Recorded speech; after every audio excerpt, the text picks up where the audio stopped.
In the quiet town of Pine Hollow, Washington, the first hints of dawn stretched across the sky, casting pale pinks and soft blues over the rows of modest homes nestled among towering evergreens.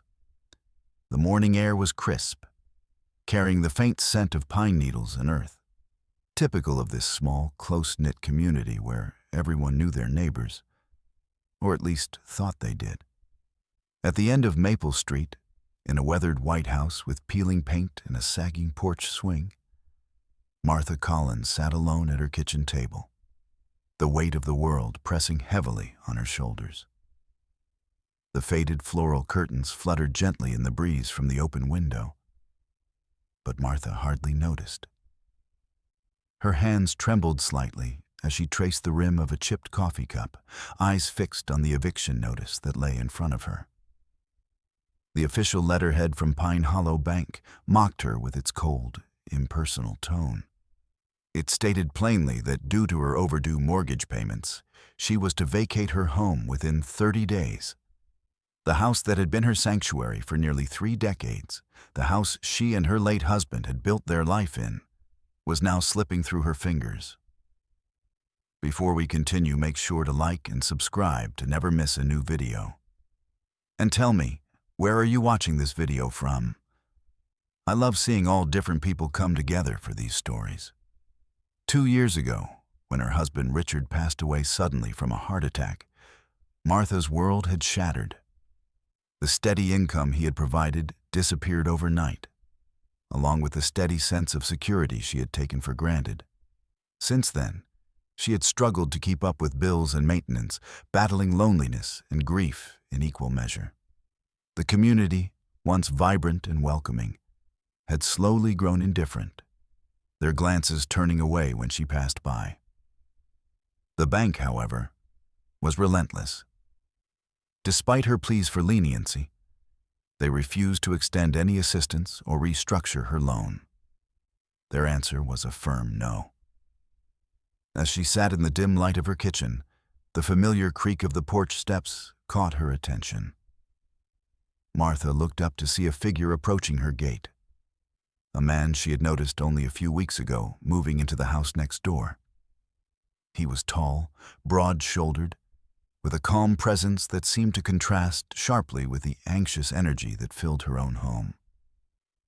His face was weathered but composed, eyes steady and kind, a man who seemed to carry unseen burdens with quiet dignity.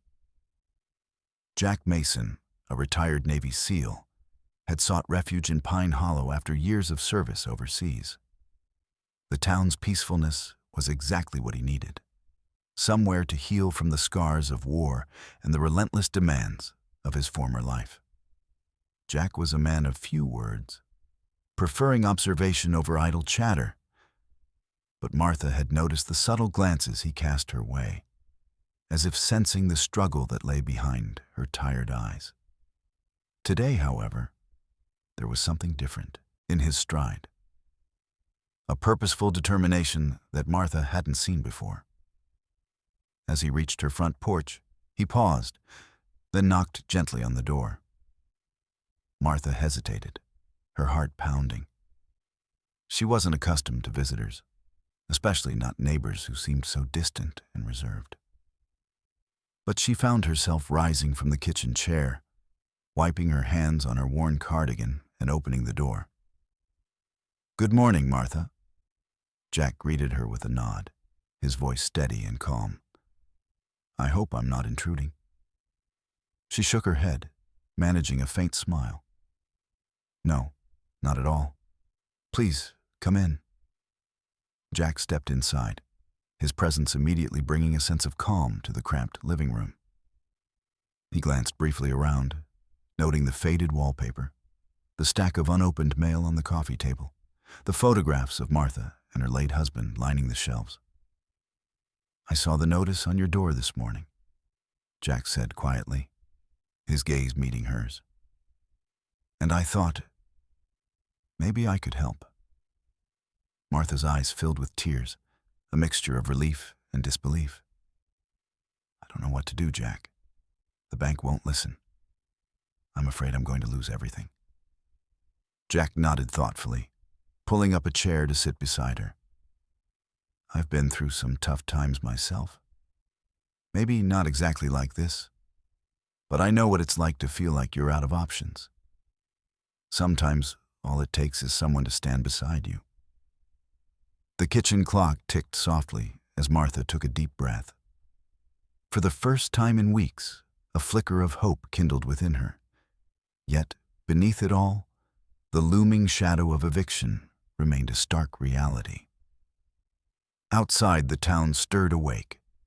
Neighbors began their morning routines, unaware of the quiet battle unfolding just behind the faded curtains of Martha's home. The bank, distant and bureaucratic, remained unmoved by personal stories. To them, Martha was just another delinquent account, another number to be cleared. Jack rose, standing tall and resolute. "I want to learn everything about your situation," he said firmly. "Maybe there's a way to fight this. You shouldn't have to lose the home you love." There was a steel in his voice, a conviction that Martha hadn't heard from anyone in a long time. For all his quiet nature, Jack Mason carried the undeniable force of a man who had faced danger head-on and refused to back down. Martha wiped her eyes and nodded. "Thank you, Jack. I don't know what I'd do without someone like you right now." As Jack prepared to leave, he glanced toward the window where Rex, his loyal K9 partner, a large, alert German shepherd, waited patiently. The dog's keen eyes reflected the sincerity of his master's mission. Together, they were a formidable pair, unexpected allies in a town where Martha had begun to feel isolated and forgotten. Before stepping out onto the porch, Jack paused. "We'll figure this out, Martha. One step at a time." The morning. Sun climbed higher, casting long shadows across the street, but inside Martha's home, a new light had begun to dawn, one born of renewed courage and the quiet strength of an unexpected friendship. As Jack walked back to his house, Rex trotting faithfully at his side. The two shared a silent understanding. Pine Hollow might be a place of comfort and calm, but beneath its serene surface, struggles like Martha's were all too common. And now, with their presence known, the fight to protect what was precious was about to begin. Meanwhile, Martha sat back down at her kitchen table, the eviction notice still there, but feeling less like a sentence and more like a challenge. The road ahead would be difficult, but for the first time in months, she wasn't alone. A retired warrior and his faithful dog had stepped into her life, ready to stand with her when hope seemed fragile. Outside, the town carried on, unaware that a quiet storm was gathering on Maple Street, one that would test the limits of community, resilience, and justice in the days to come. The morning mist wove through the dense pines surrounding Pine Hollow, curling along the narrow roads and threading between the quaint houses that dotted the hillside. The town was small, a place where everyone's life seemed interlaced through shared histories and quiet routines. It was the kind of community where neighbors exchanged smiles at the post office, where children played freely in yards, and where stories of hardship and resilience were whispered over cups of coffee in the local diner. Martha Collins' home, a weathered structure that had stood on Maple Street for nearly 30 years, bore the marks of time and memories. The faded paint and creaky porch told stories of family gatherings, long summer evenings, and the steady presence of her late husband, Richard. It was more than just a house. It was a repository of a life shared, a sanctuary carved out of love and endurance. Inside, Martha moved slowly, her movements deliberate but heavy with fatigue. Since Richard's passing 2 years ago, the house had become both her refuge and a reminder of loss. She had fought tooth and nail to keep the mortgage current, juggling part-time jobs and tightening every penny. But the financial strain had been relentless. The eviction notice still lay on the kitchen table like a dark cloud, a looming threat to everything she'd held dear. Across the street, Jack Mason stood on the porch of his own modest home, watching the neighborhood awaken.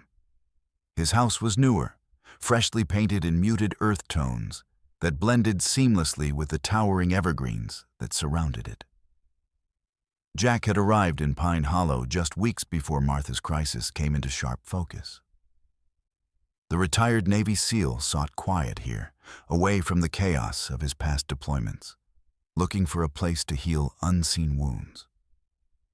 Jack was a man shaped by discipline and resilience, his presence quiet but commanding. His broad shoulders bore the subtle scars of a life spent in service, and his eyes, deep and steady, held the calm of someone who had faced adversity and emerged tempered rather than broken. With him was Rex, his faithful German shepherd, a loyal companion who mirrored his keen awareness of the world. The pair had settled into the rhythms of the town, keeping to themselves, yet observing keenly. Jack's military background had trained him to notice details others missed. The nervous twitch of a neighbor's hand, the hurried glances exchanged in town meetings, the unspoken tensions beneath polite smiles. He had learned about Martha's struggles not through gossip, but through quiet observation and a growing sense of responsibility. The eviction notice on her door had been a call to action, a challenge that stirred something deep within him. Jack wasn't a man to stand by while injustice unfolded, especially not in a community that had welcomed him with tentative warmth. One afternoon, Jack found himself walking along the cracked sidewalk toward the town center, Rex padding quietly at his side. The air was thick with the scent of pine and damp earth, and the distant hum of conversation drifted from the small cluster of shops that formed Pine Hollow's heartbeat. At the town's only cafe, a faded brick building called the Evergreen, Jack paused. Inside, locals gathered around worn tables, discussing everything from fishing conditions to the upcoming county fair. Here, stories were shared, alliances formed, and the subtle undercurrents of small-town politics played out in hushed tones. Jack ordered a coffee and took a seat near the window, watching the ebb and flow of people. His mind drifted back to Martha and the precariousness of her situation. He knew that behind the eviction notice lay more than just missed payments. There were layers of grief, isolation, and a community that was slowly turning its back. Later that day, Jack made his way to the small public library, a modest building filled with shelves of well-thumbed books and the faint smell of aged paper. Here he began to research the town's history and the economic forces at play.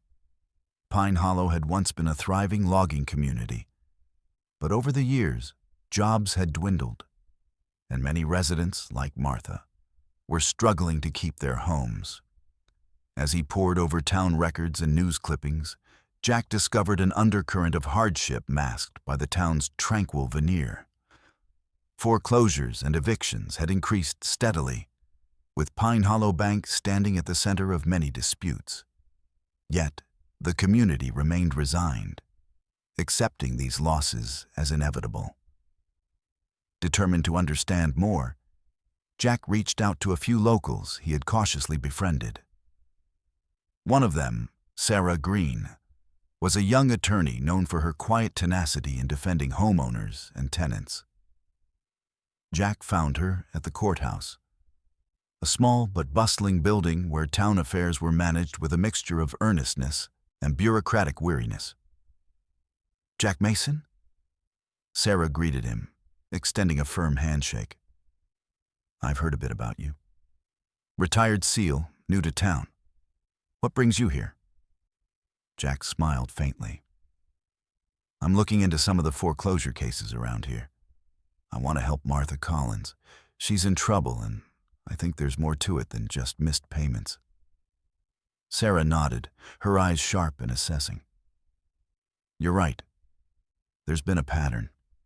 People like Martha caught in the middle of aggressive bank policies. It's a tough fight, but one worth having.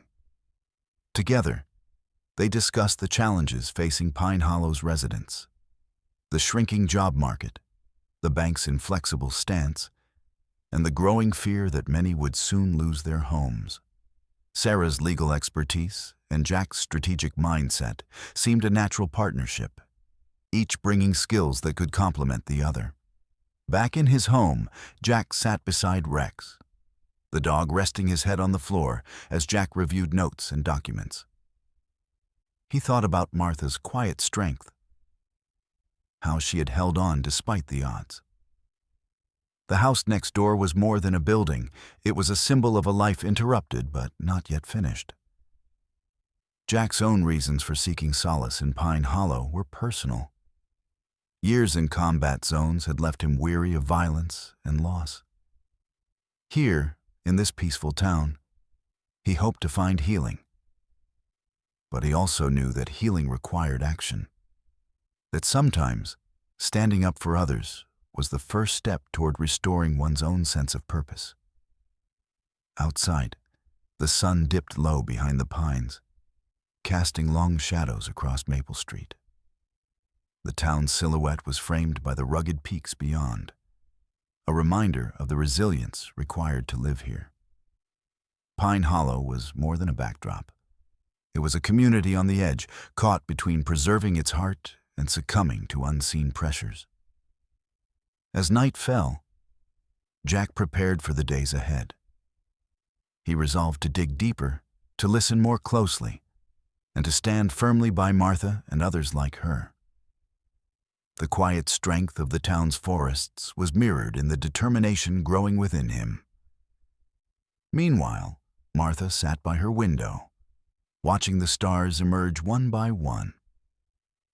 The house was silent, except for the soft ticking of the clock, marking time in a place that felt both familiar and fragile.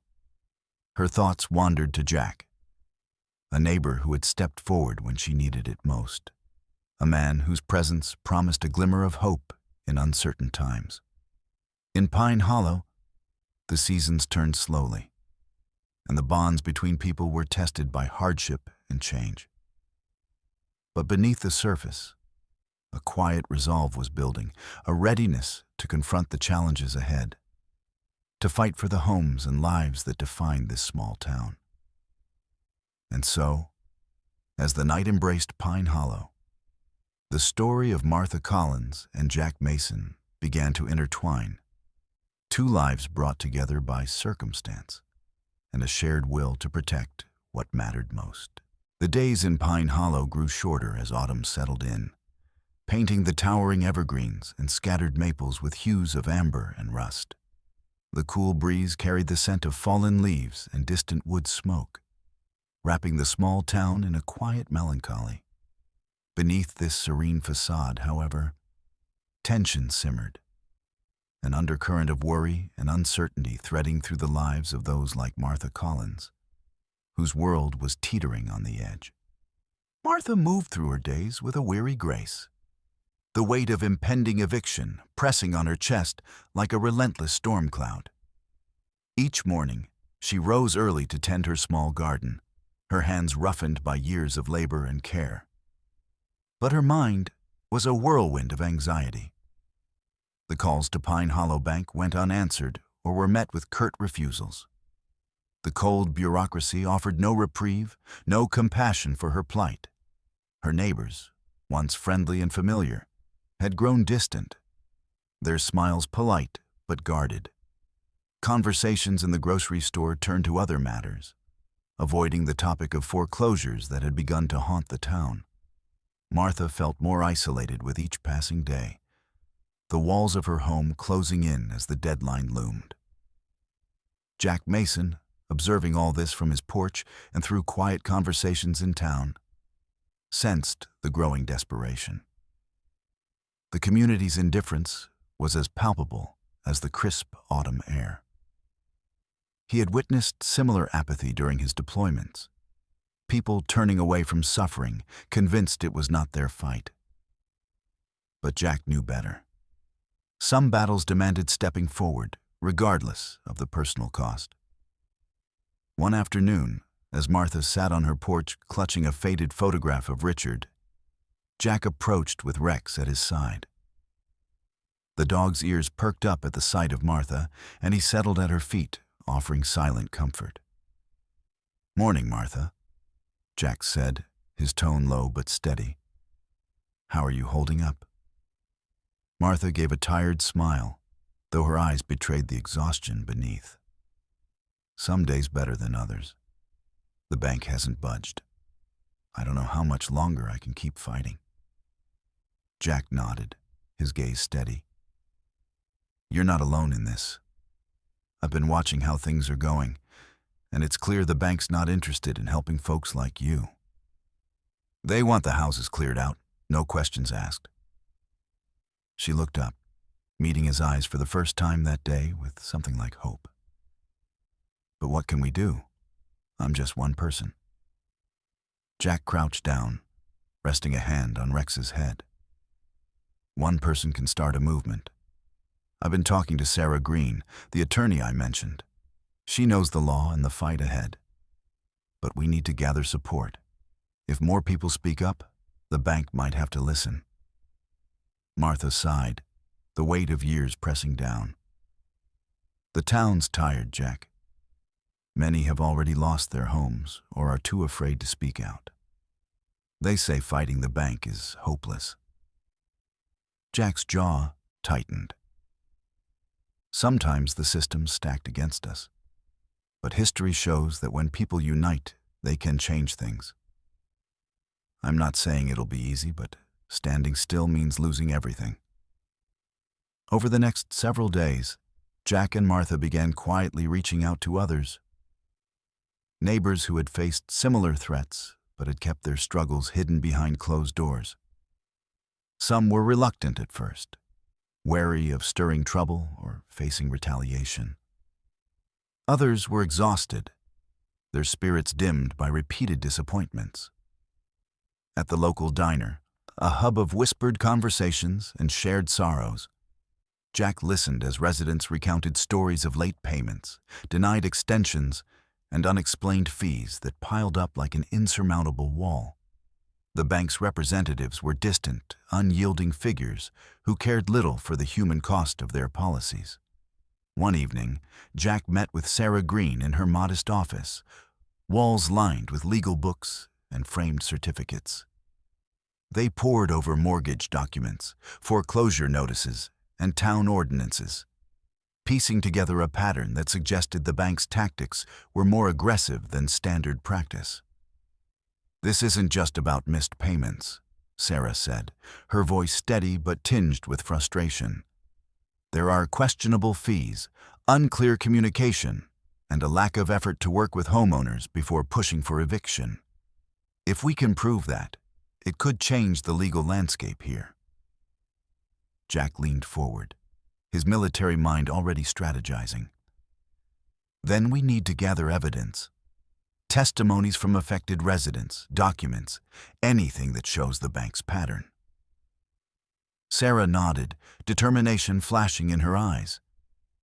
"And we'll need to bring this to the town hall, make sure the community knows what's happening. Maybe then the silence will break." Word began to spread, cautiously at first, through whispered conversations and hushed meetings in living rooms. Martha found herself at the center of a growing, if fragile, network of neighbors willing to stand together. The fear that had kept them isolated began to give way to a flicker of courage.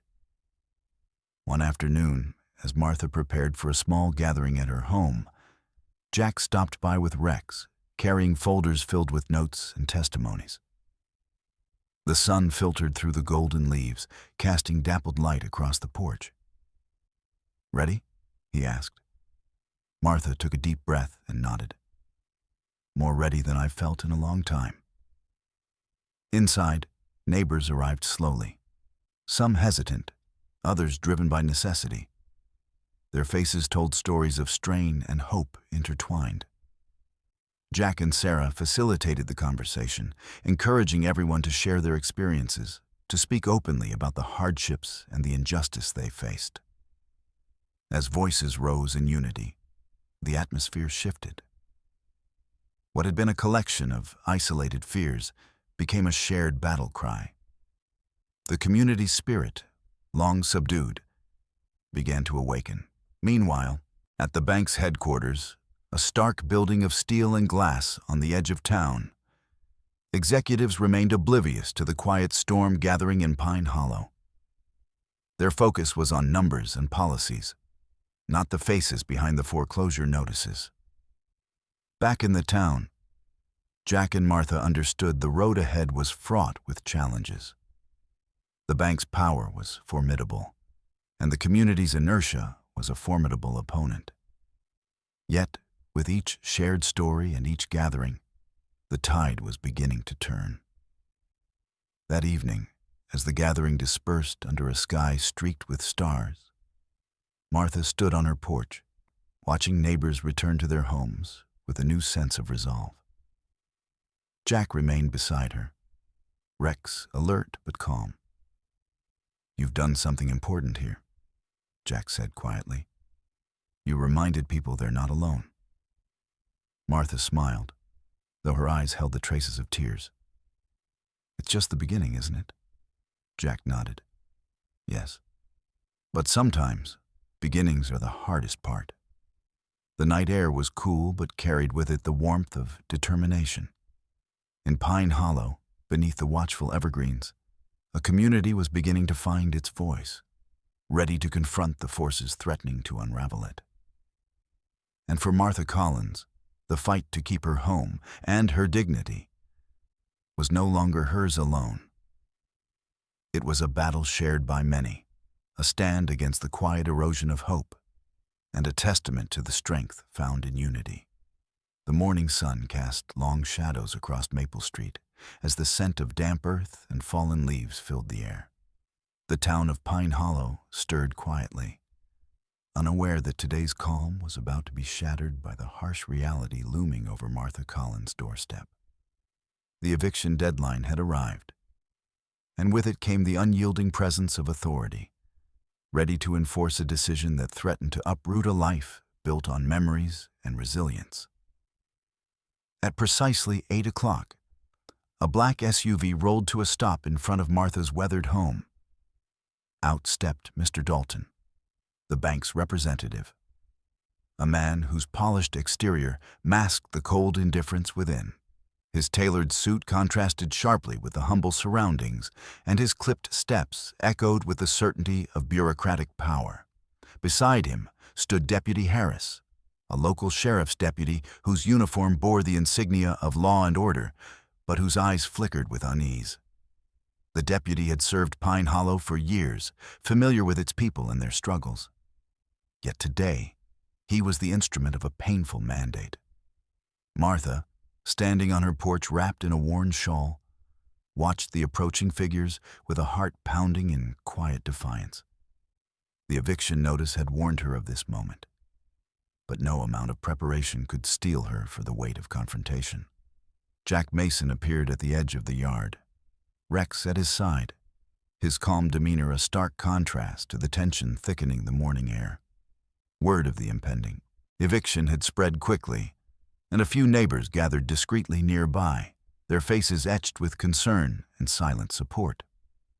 "Mr. Dalton," Jack called out as the bank representative reached the front steps. "This eviction isn't just about a missed payment.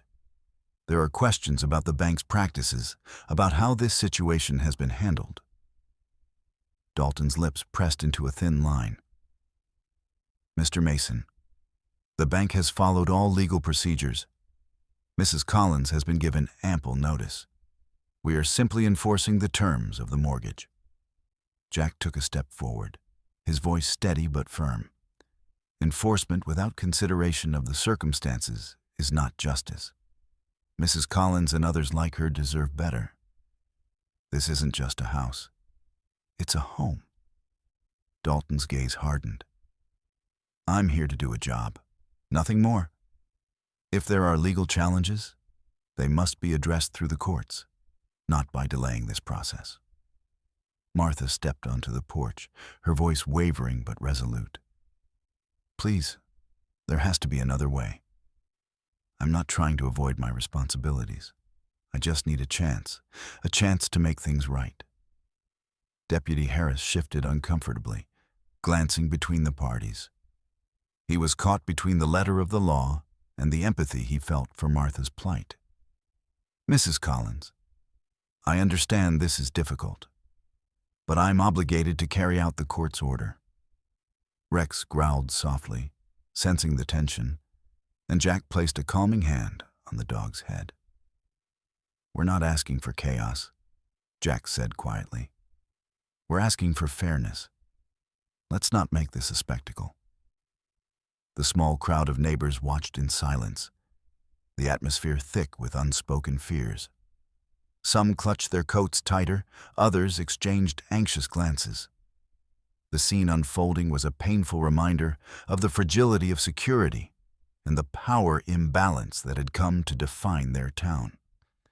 Suddenly, a sharp voice cut through the tension. Enough!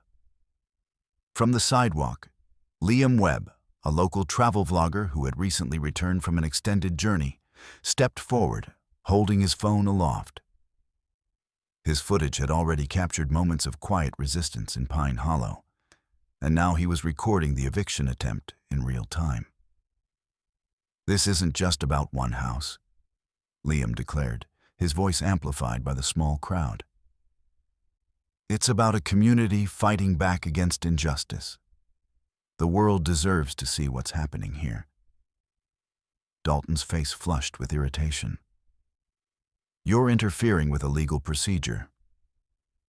Liam met his gaze steadily. I'm documenting the truth. If the bank thinks it can bulldoze over people's lives without accountability, they're wrong. Jack nodded in approval, the unexpected support bolstering the group's resolve. The presence of the camera brought a new dimension to the confrontation, one that shifted the balance of power, if only slightly. Sheriff Brody Kent arrived moments later, his uniform crisp but his expression guarded. The sheriff had long been viewed with suspicion in Pine Hollow. Rumors of complacency and favoritism had shadowed his tenure. Today, his arrival was met with muted anticipation.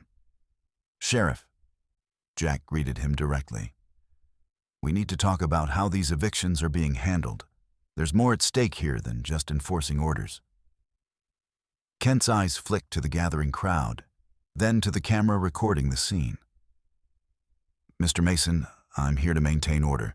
The law is clear. But is it just? Jack pressed. Mrs. Collins and others deserve protection, not displacement. We're asking you to reconsider, to see the bigger picture. Kent's jaw tightened. I'm bound by my duty. These orders come from the court. Unless there's a legal injunction, I have no choice but to proceed. The tension escalated as the sheriff's words echoed through the gathering. Martha's hands trembled, the reality of losing her home pressing down like a physical weight. Yet, amidst the fear, a flicker of defiance remained. Jack stepped forward, his voice low but commanding. Then let this be the start of a larger fight. We will seek justice through every avenue. But today, no one leaves this house. Rex barked sharply, positioning himself protectively between Martha and the officials. The symbolic act resonated with the neighbors, who began to murmur their support. Deputy Harris looked to Sheriff Kent, uncertainty flickering in his eyes. The sheriff hesitated, caught between enforcing the law and acknowledging the community's growing unrest. In that moment of suspended decision, the crowd's energy shifted. Murmurs grew louder, neighbors stepping closer, forming an unspoken barrier of solidarity. The power dynamic was no longer one-sided. Dalton's phone buzzed insistently in his pocket, a message from the bank's headquarters. His expression flickered, revealing a crack in his otherwise impenetrable facade. Sheriff Kent cleared his throat. "We'll pause the eviction for now," he announced reluctantly. "But this issue will be addressed through the proper channels." Jack exhaled, a mixture of relief and resolve flooding through him. He looked to Martha, who nodded gratefully, tears glistening in her eyes. As the officials withdrew, the crowd began to disperse slowly, conversations buzzing with newfound hope and determination. Liam's camera captured it all, the faces of those who had stood firm, the quiet strength of a community refusing to be broken. Jack remained on the porch a moment longer, his gaze steady as he watched Martha close the door behind her. Rex sat alert at his side, the dog's eyes reflecting the gravity and promise of the day. In Pine Hollow, a line had been drawn, not between law and order, but between oppression and resistance. The battle was far from over, but today had proven that courage, unity, and unwavering resolve could halt even the most relentless forces. And as the sun climbed higher, casting warmth over the town, the fight to protect homes, dignity, and hope was just beginning. The crisp autumn air carried a restless energy through Pine Hollow as the community grappled with the aftermath of the halted eviction. Word of the standoff had spread rapidly, carried by whispers in the diner, social media posts, and the footage Liam Webb had shared online. Yet beneath the surface of this fragile victory, Jack Mason sensed a deeper web of obstacles, one that extended far beyond a single foreclosure notice. Inside his modest home, Jack sat at the worn wooden table, papers and folders spread before him like a battlefield map. Each document told a story. Mortgage agreements laced with fine print, notices of late payments that seemed disproportionately punitive, and letters from Pine Hollow Bank that skirted the edges of legality.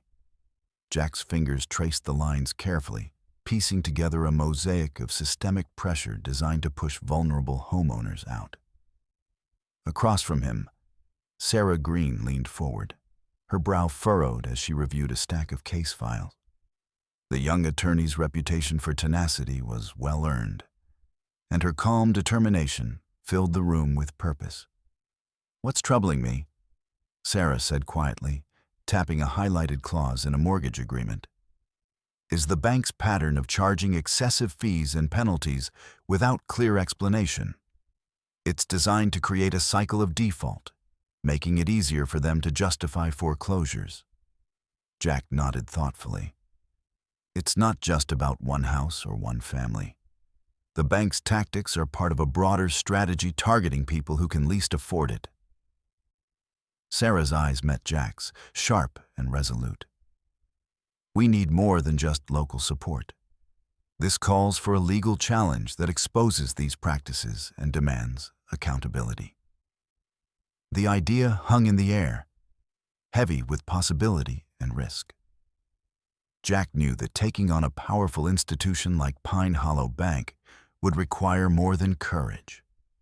It would demand evidence, allies, and a strategy that could withstand the inevitable pushback. Over the next several days, Jack and Sarah embarked on a mission to uncover the truth. They reached out to residents who had faced similar threats, gathering testimonies that painted a picture of hardship compounded by corporate indifference. Stories poured in of families forced to choose between food and mortgage payments, of confusing letters filled with jargon, and of bank officials who refused to negotiate. One afternoon, Jack met with Martha Collins in her cozy living room, the soft glow of a table lamp casting warm light over the worn furniture. Martha's face, though marked by worry, held a quiet strength that had grown since their first meeting. "I never imagined it would come to this," Martha said, folding her hands in her lap. "But knowing I'm not alone makes a difference." Jack smiled gently. "You're the heart of this fight, Martha. Your story is the spark that's lighting a fire in this town." Meanwhile, Sarah coordinated with other attorneys and housing advocates beyond Pine Hollow, reaching out to organizations that specialized in combating predatory lending and foreclosure abuses. The network grew, weaving a safety net beneath the community's fraying edges. In the quiet moments between meetings and phone calls, Jack and Sarah drafted a legal brief outlining the bank's questionable practices. They detailed instances of misapplied payments, hidden fees, and failure to provide clear communication, violations that, if proven, could unravel the bank's foreclosure campaign. Jack's military training lent itself well to the task, his methodical approach ensuring no detail went unnoticed.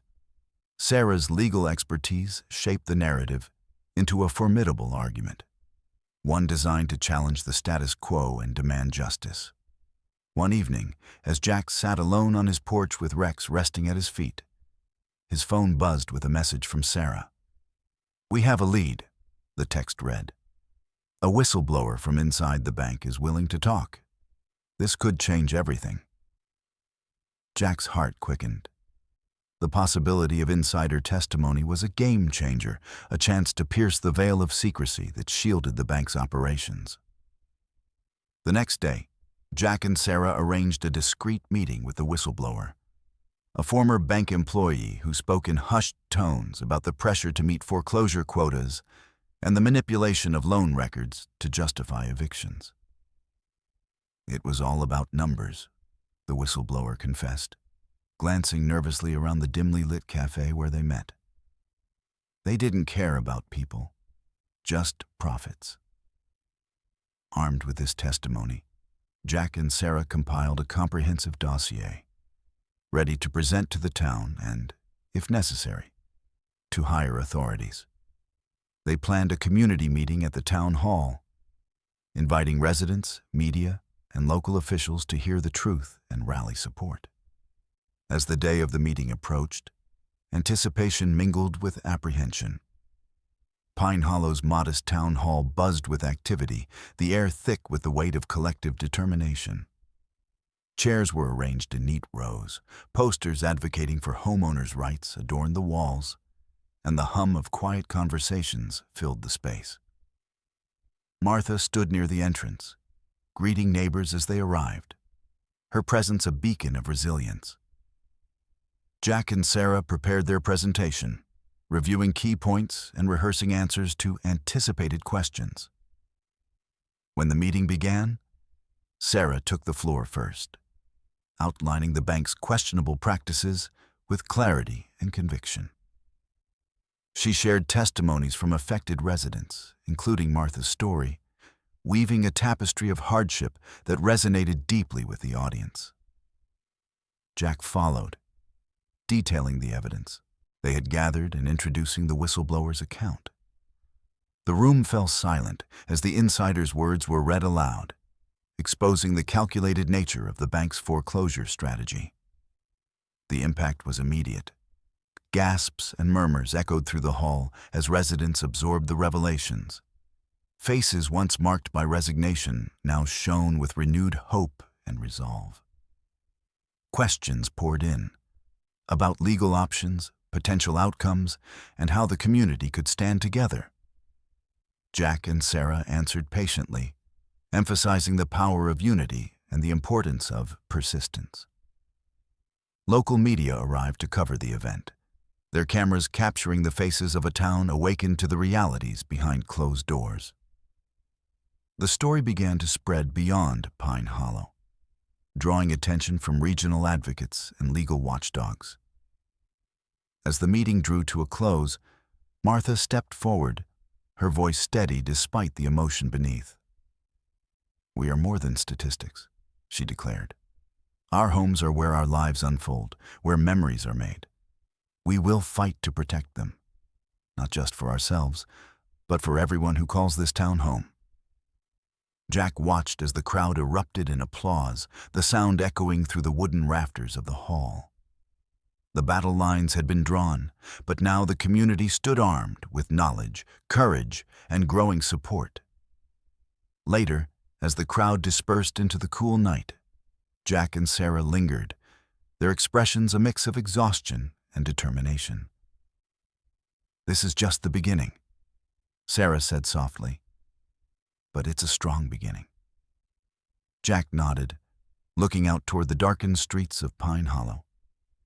"Together, we'll make sure they can't ignore us anymore." Outside, Rex stirred, sensing the promise of the fight ahead. The town's quiet streets held the echoes of a new chapter, one where justice was no longer a distant hope, but a cause worth standing for. The crisp morning air carried a slight chill as crowds began to gather in Pine Hollow's town hall, the modest building filling steadily with residents drawn by word of the mounting controversy. The community, once silent and resigned, now buzzed with a palpable energy that rippled through the room like an electric current. The faces in the crowd were etched with worry, determination, and a flicker of hope. A reflection of the quiet revolution unfolding beneath the town's peaceful exterior. At the front of the hall, Sarah Green adjusted her notes, while Jack Mason stood nearby, Rex sitting obediently at his feet. The two had spent countless hours preparing for this moment, their collaboration a fusion of legal expertise and steadfast resolve. Today was more than a meeting. It was a reckoning. Sarah stepped up to the podium, her voice steady and clear, resonating through the packed room. "Thank you all for coming. We are here because our community is under threat, not just from financial hardship, but from a system that has failed to protect us." She paused, scanning the faces before her. The bank's foreclosure practices have been aggressive and, in many cases, unethical. We have gathered evidence that shows how homeowners like Martha Collins have been targeted with excessive fees, unclear communication, and a lack of meaningful support. Murmurs of agreement rippled through the crowd. Martha, seated near the front, straightened in her chair, her eyes bright despite the weight she carried. Jack stepped forward, his presence commanding yet approachable. "This isn't just about one house. It's about the future of Pine Hollow, about the dignity of our neighbors, and the right to keep the homes we have built our lives around." He nodded toward Rex, who lifted his head, alert and vigilant. "We have collected testimonies, documents, and even insider accounts that expose a deliberate pattern by the bank to push residents out. Today, we demand transparency and accountability." At that moment, a local journalist raised his hand, a camera crew poised behind him. "Sarah, Jack, what do you hope to achieve with this public disclosure?" Sarah met his gaze directly. "We want to rally support both locally and beyond. Public awareness is critical to forcing change. When people know the truth, they can no longer turn a blind eye." The journalist nodded, signaling to his team to continue filming. The event was already gaining traction on social media, with live streams reaching viewers far beyond Pine Hollow's borders. As the presentation continued, residents shared their own stories. Tales of missed payments resulting from job losses, letters arriving with confusing language, and the crushing weight of fees that seemed designed to trap rather than help. Each voice added to the chorus calling for justice. Outside the town hall, a growing crowd had gathered, holding signs emblazoned with messages like "Save our homes" and "Justice for Pine Hollow." The scene was a stark contrast to the quiet streets that had long characterized the town. Among the crowd, Evelyn Thorne, the mayor's wife, watched intently, her expression a complex mixture of concern and resolve. She had long been aware of the undercurrents of corruption within the town's leadership, but had remained silent until now. Later that evening, Evelyn reached out to Martha with a discreet message, inviting her to a private meeting. The two met in a small, dimly lit cafe on the outskirts of town, away from prying eyes. "I know things have been difficult," Evelyn began, her voice low. "But there are people within this town who want change. People who've been silenced or afraid to speak out." She slid a small USB drive across the table. This contains documents, evidence of the bank's collusion with certain officials to expedite foreclosures and silence opposition. It's risky, but it's the truth. Martha's hands trembled as she took the drive, the weight of the revelation settling heavily. Why trust me? Because you're already fighting, Evelyn replied. And sometimes, the best way to protect what's ours is to expose what's wrong. Back at Jack's home, the atmosphere was tense but purposeful. The evidence on the USB drive added a new dimension to their campaign, providing concrete proof of systemic corruption that could no longer be ignored. Sarah pored over the files late into the night, her mind racing with the implications. "This changes everything," she said. "With this, we can push for federal investigation. Local authorities have been compromised." Jack paced the room, the weight of responsibility pressing down. "We need to act carefully. The bank and those involved will fight back hard." "We'll be ready," Sarah assured him. "But first, we have to get this into the right hands." The next morning, Jack contacted a trusted federal agent he had met during his military career, a man known for his integrity and commitment to justice. He arranged a confidential meeting to present the evidence and discuss coordinated action. Meanwhile, the community's resolve grew stronger. Social media campaigns, local rallies, and media coverage amplified their message, shining a spotlight on Pine Hollow's struggle.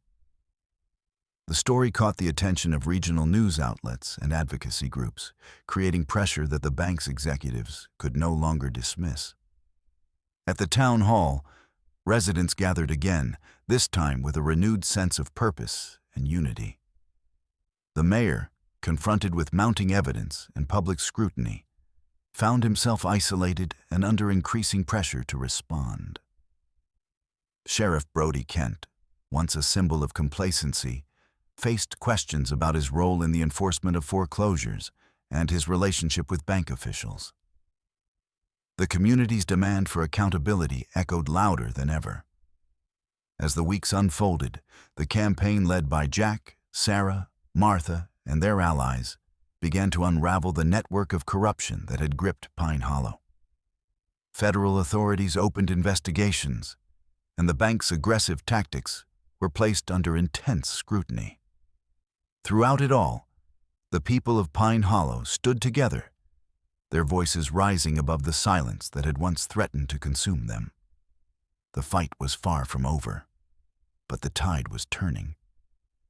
And beneath the towering evergreens, amidst the turning leaves and fading light of autumn, a small town rediscovered its strength, the courage to confront injustice, the power of truth, and the unyielding spirit of a community determined to reclaim its future. The first frost of the season had settled quietly over Pine Hollow, blanketing the town in a thin layer of shimmering ice that caught the early morning light. The stark beauty of the landscape belied the storm of change sweeping through the community, an undercurrent of hope and determination fueled by the collective will to protect what was theirs. Inside the refurbished community center, a hub that had become the nerve center for the housing support campaign, Jack Mason stood among a group of neighbors and volunteers. The room buzzed with quiet energy, the walls adorned with posters advocating for fairness in lending and tenants' rights. Maps, spreadsheets, and legal documents were spread across tables, markers, and laptops at the ready. Martha Collins moved through the crowd with a newfound confidence. Once weighed down by fear and isolation, she had become a symbol of resilience, her story inspiring others to stand up for their homes and their dignity. Her eyes, bright despite the weariness, met Jack's as he approached. "We've come a long way," Jack said, his voice low but steady. "But there's still work to do." Martha nodded. People are starting to believe they have a chance. That means everything. Sarah Green entered the room, carrying a stack of freshly printed flyers and legal briefs. Her expression was determined, reflecting the long hours spent drafting appeals and coordinating with legal aid organizations.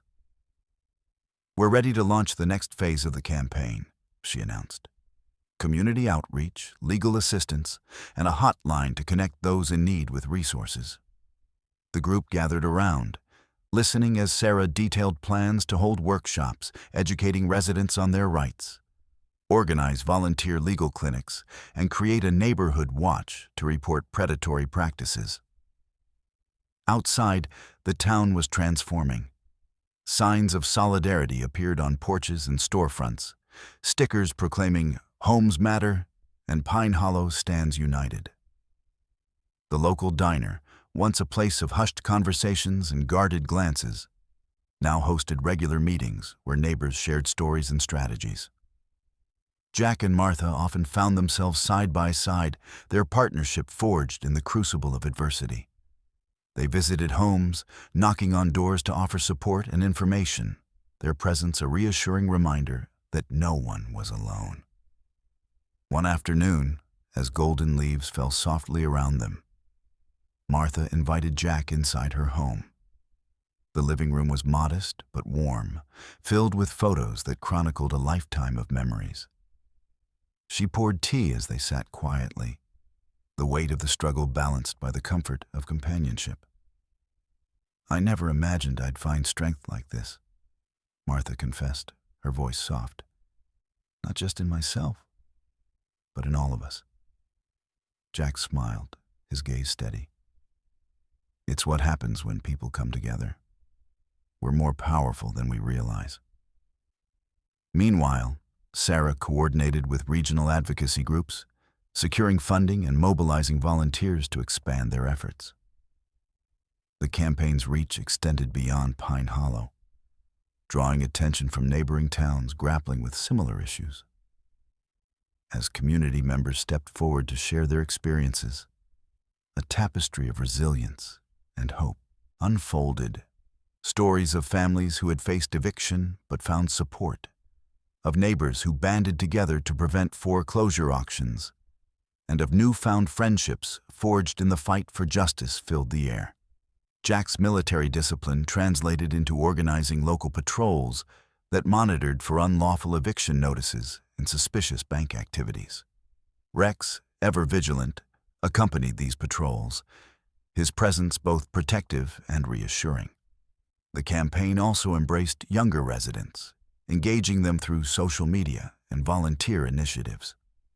High school students created awareness videos, while local artists painted murals celebrating community strength and unity.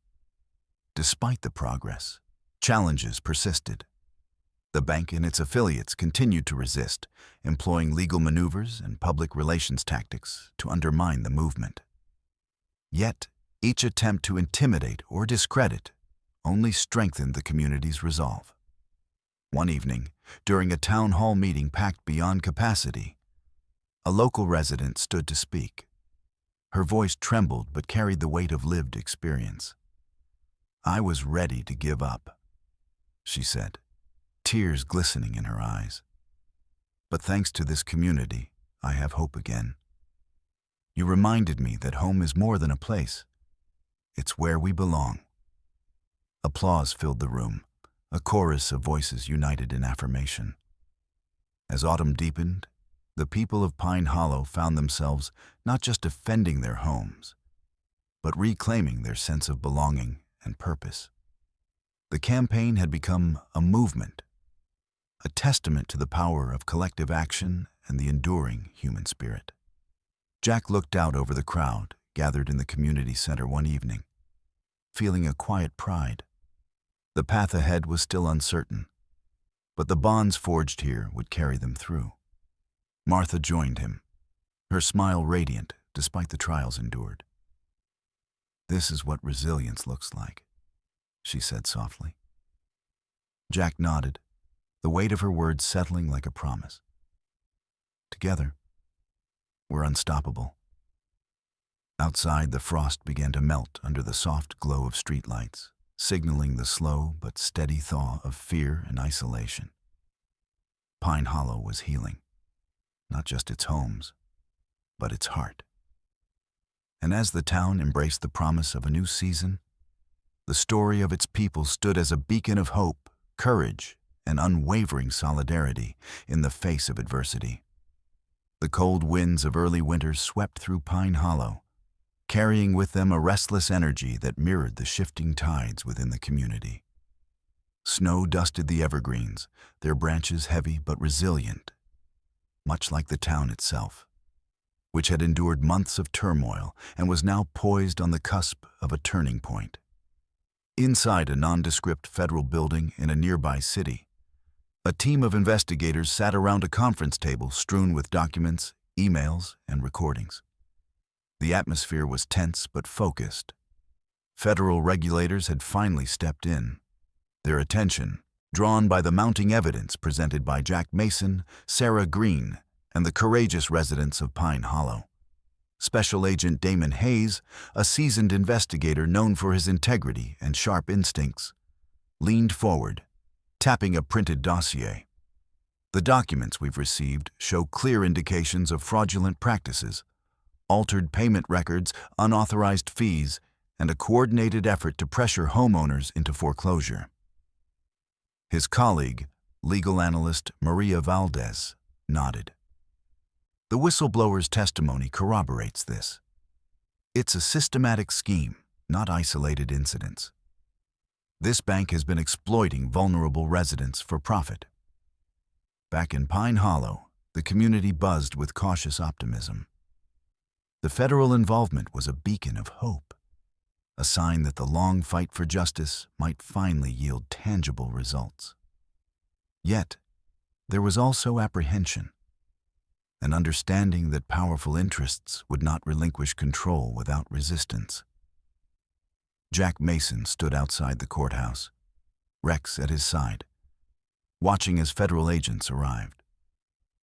The familiar tension of past confrontations was tempered by a renewed sense of purpose. Today, the battle had escalated beyond local disputes. It was now a matter of federal law and accountability. Inside the courthouse, Sarah Green coordinated with federal prosecutors, sharing evidence and strategizing the next steps. The legal machinery was gearing up for what promised to be a landmark case. Meanwhile, in the heart of Pine Hollow, Martha Collins continued her work as a community advocate, her story now entwined with the broader fight against corruption. She received messages of support from across the state, her voice amplified by the media attention the case had garnered. One chilly afternoon, a convoy of unmarked vehicles pulled up to the bank's headquarters. Federal agents, accompanied by local law enforcement, executed search warrants, their presence a stark contrast to the bank's usual aura of impenetrable authority. Inside the building, executives scrambled as offices were searched and files confiscated. The weight of investigation bore down on them, the facade of control cracking under scrutiny. Outside, a crowd of residents gathered, watching the unfolding scene with a mixture of triumph and relief. Signs held high proclaimed, "Justice for Pine Hollow" and "End predatory lending." Sheriff Brody Kent, once a figure of local skepticism, found himself in the spotlight as federal agents questioned his involvement and oversight. The community's demand for transparency echoed louder than ever. As the investigation deepened, indictments followed. Key bank executives faced charges of fraud, conspiracy, and illegal foreclosure practices. The news spread rapidly, bringing a sense of vindication to those who had fought tirelessly. Jack and Sarah stood together at a press conference, their voices steady as they addressed the media. "This is a victory for Pine Hollow and for every community facing similar challenges," Sarah stated. "But our work is not finished. We must continue to hold institutions accountable and ensure protections for homeowners." Jack added, This outcome shows the power of resilience and unity. When people come together to demand justice, change is possible. In the weeks that followed, the bank's operations were placed under strict oversight, and restitution programs were established to assist affected homeowners. The legal victories were significant, but the true triumph lay in the awakening of a community that had refused to be silenced. Martha returned home one evening to find neighbors gathered in her living room, sharing stories of renewed hope and plans for the future. The bonds forged in struggle had created a network of support that promised lasting impact. Jack watched from the doorway, his presence a steady reminder of the journey they had undertaken together. Rex lay quietly at his feet, sensing the calm after the storm. The road ahead would still hold challenges, but Pine Hollow had reclaimed its voice and its dignity. The fight against corruption had exposed deep wounds, but it had also revealed the strength that comes from standing together.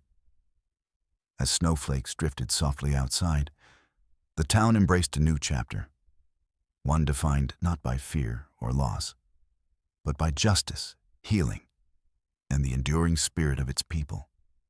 Winter's grip on Pine Hollow had softened, the first thaw bringing a tentative warmth that seeped through the snow-dusted evergreens and into the hearts of its residents.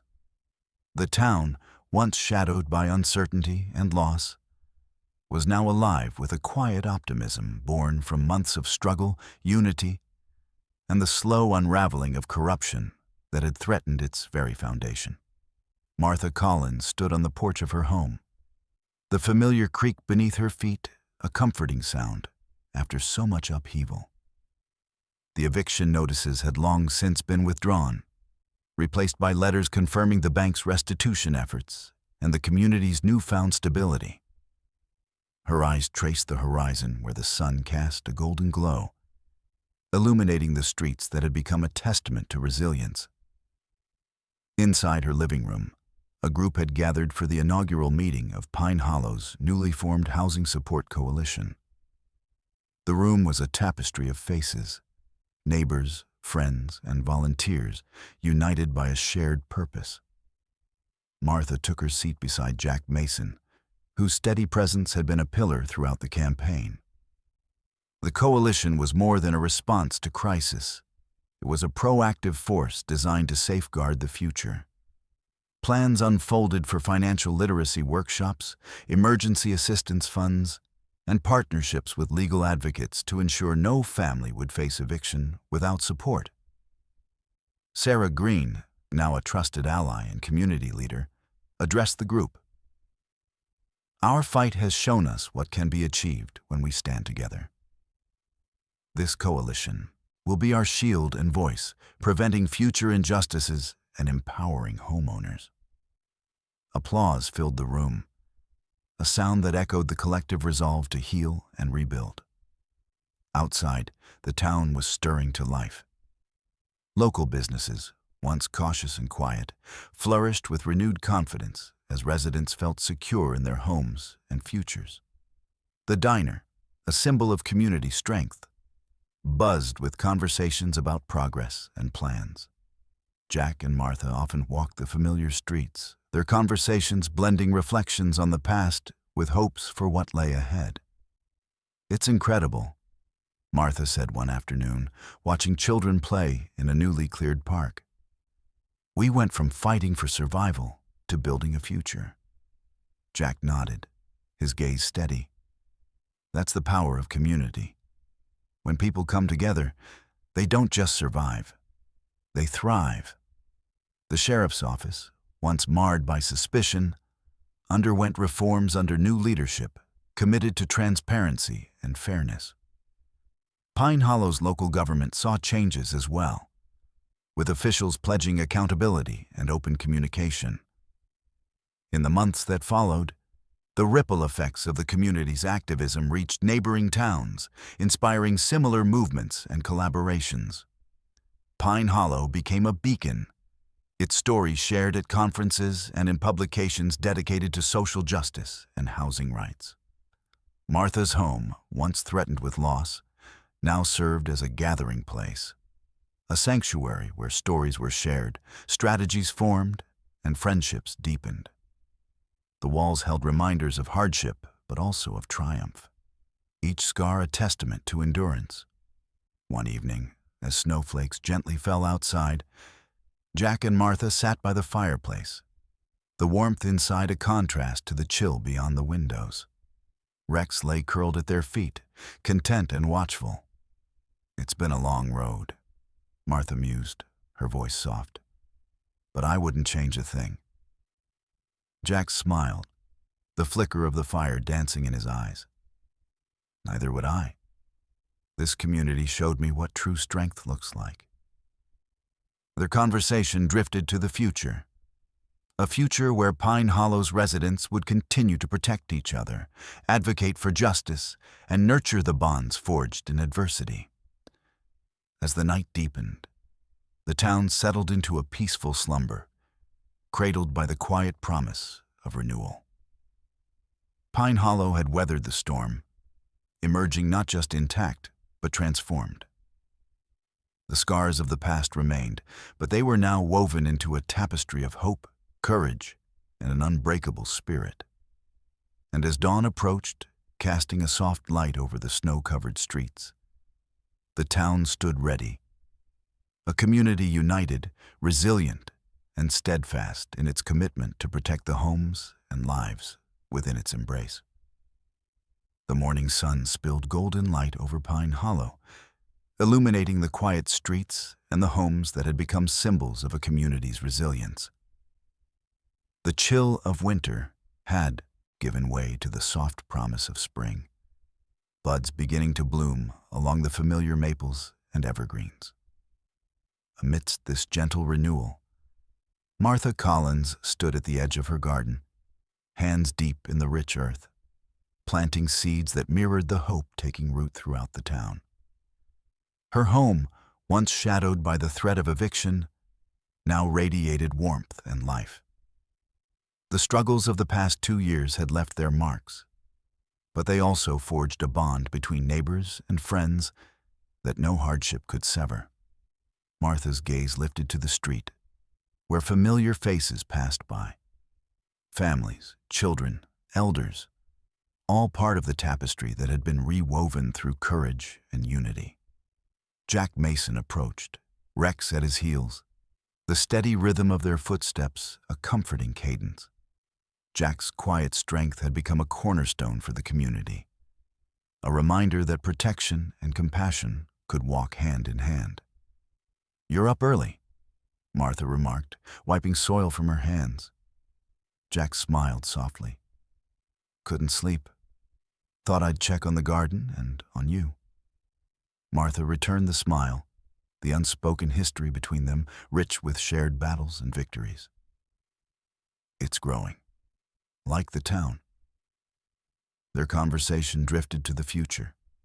Plans for community events, continued support for neighbors, and the ongoing commitment to safeguard the homes and lives they cherished.